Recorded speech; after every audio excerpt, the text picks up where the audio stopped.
warahmatullahi wabarakatuh. Hai, bagaimana kabarnya anak-anak solih dan solihah? Alhamdulillah, segala puji bagi Allah yang telah mengaruniakan kepada kita begitu banyak nikmat sehingga hari ini kita bisa berjumpa kembali dalam pembelajaran kita. Nah, anak-anak solih dan solihah, masih ingatkah kalian dengan pembelajaran kita sebelumnya? Sebelumnya kita sudah membahas tentang kata kunci, makna kata kunci, ide pokok, kalimat utama, kemudian ada juga tentang pertumbuhan dan perkembangan, tanggung jawab, hak dan kewajiban, dan masih banyak yang lainnya. Dan pada hari ini kita akan membahas tentang kegiatan ekonomi negara-negara ASEAN dan pidato.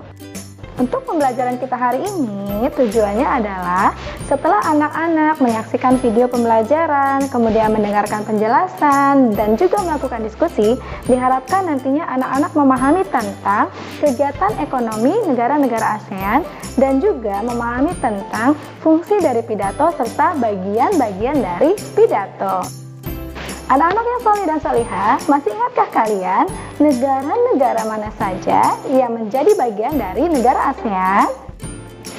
Ada 10 ya, ada 10 negara yaitu Indonesia, Malaysia, Singapura, Thailand, Filipina, Brunei Darussalam, Kamboja, Vietnam, Laos, dan Myanmar. Ternyata setiap negara ASEAN memiliki kondisi geografis yang berbeda-beda. Hal ini tentunya berpengaruh terhadap kegiatan ekonomi di masing-masing negara. Setiap negara memiliki kekurangan dan kelebihan masing-masing. Oleh karena itu, mereka harus saling bekerja sama di bidang ekonomi untuk memenuhi kebutuhan ekonomi setiap negara. Nah, pada pembelajaran hari ini kita akan membahas tentang kegiatan ekonomi pada 4 negara ASEAN, yaitu Indonesia, Malaysia, Singapura, dan Laos. Kita mulai dari Indonesia. Indonesia memiliki ibu kota bernama Jakarta.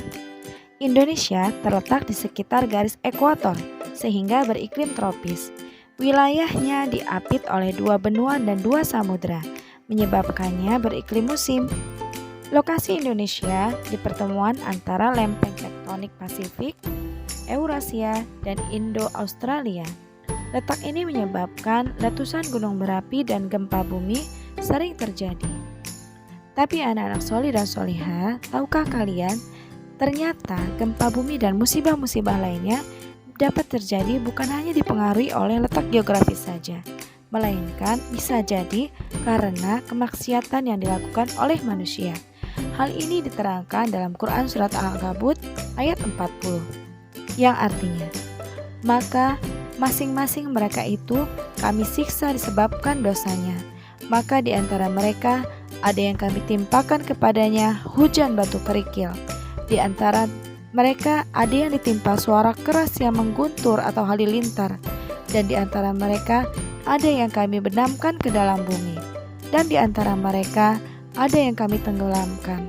Dan Allah sekali-kali tidak hendak menganiaya mereka, akan tetapi merekalah yang menganiaya diri mereka sendiri. Nah, anak-anak solih dan solehah, Allah sudah mengingatkan kita. Oleh karena itu, mari kita selalu berusaha untuk menjaga diri dari segala macam bentuk kemaksiatan. Anak-anak solih dan solihah, tahukah kalian bahwa ternyata larva yang dihasilkan dari gunung berapi dapat menyebabkan tanah Indonesia menjadi subur. Oleh karena itu, Indonesia sangat terkenal dengan hasil pertaniannya. Contohnya saja, kelapa sawit, beras, teh, kopi, rempah-rempah, dan karet. Di Indonesia juga memungkinkan untuk tumbuh berbagai macam jenis bunga, ya, bunga-bunga yang cantik bertebaran di Indonesia. Hal ini yang menyebabkan Indonesia juga menjadi salah satu tempat tujuan pariwisata oleh turis-turis mancanegara. Indonesia juga mempunyai sumber daya alam yang besar.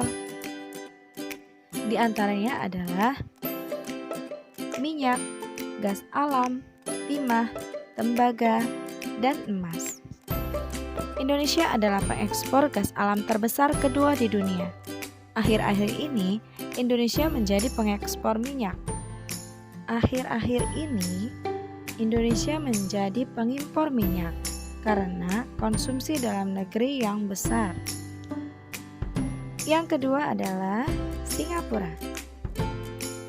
Singapura memiliki ibu kota bernama Singapura. Singapura beriklim tropis tanpa musim.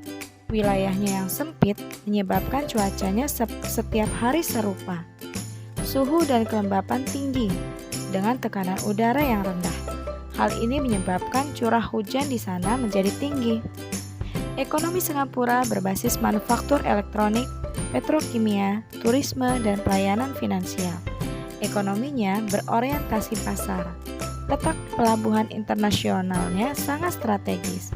Pelabuhannya tersibuk di dunia jika ditinjau dari tonnase kapal. Singapura merupakan tujuan wisata yang populer. Jumlah wisatawan mencapai 10 juta orang per tahun. Jaringan internet tanpa kabel disediakan secara gratis di seluruh penjuru negeri. Wisata kuliner juga dipromosikan besar-besaran. Hal ini bertujuan untuk menarik lebih banyak turis. Singapura juga dapat menarik turis medis. Setiap tahun ada 200.000 orang asing yang berobat di negara ini. Diproyeksikan jumlah ini akan terus bertambah. Bila nanti mampu menarik 1 juta pasien, maka akan memberikan pendapatan 3 miliar dolar Amerika Serikat pada negara Singapura.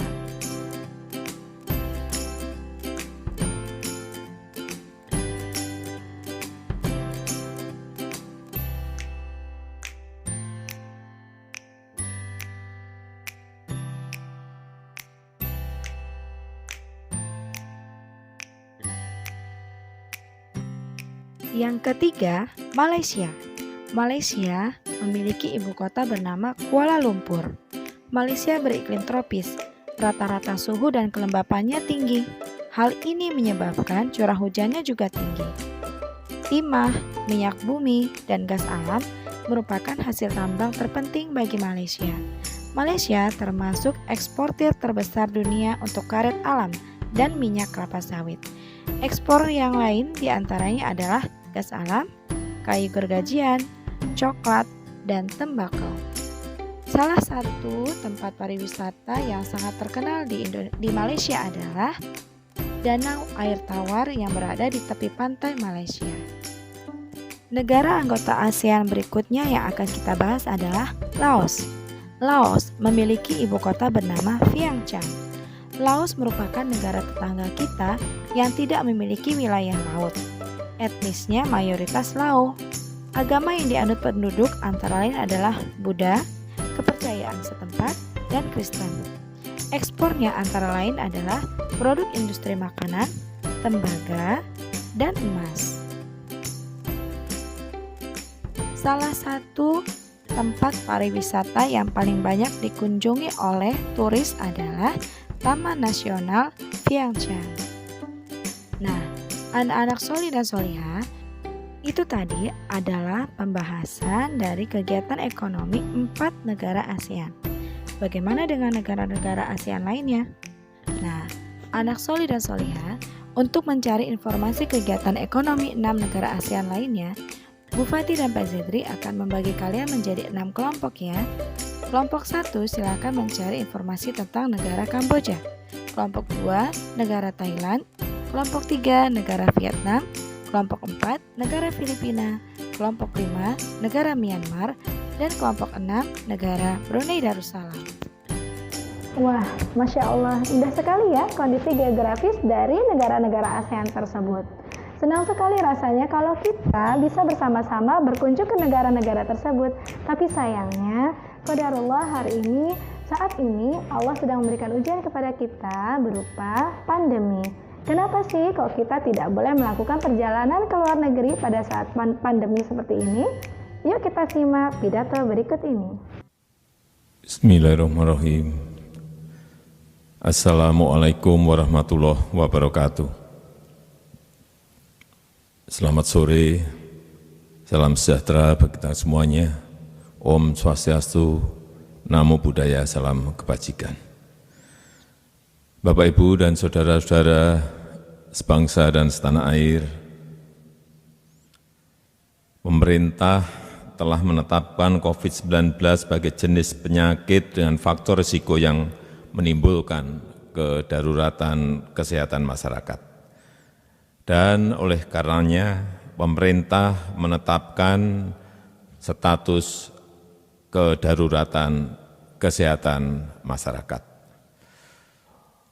Untuk mengatasi dampak wabah tersebut, saya telah memutuskan dalam rapat kabinet bahwa opsi yang kita pilih adalah pembatasan sosial berskala besar atau PSBB.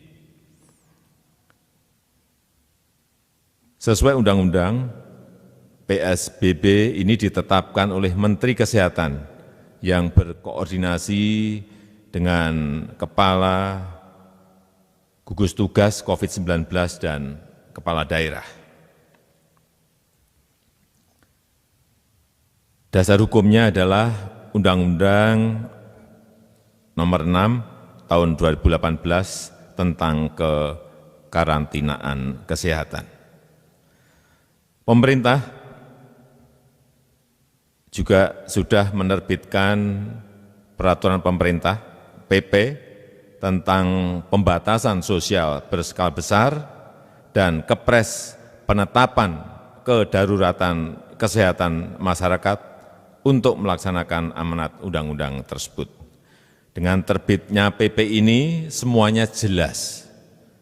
Para kepala daerah saya minta tidak membuat kebijakan sendiri-sendiri yang tidak terkoordinasi.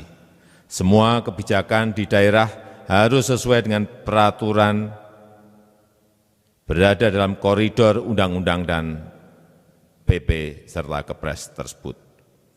Polri juga dapat mengambil langkah-langkah penegakan hukum yang terukur dan sesuai undang-undang agar PSBB dapat berlaku secara efektif dan mencapai tujuan mencegah meluasnya wabah.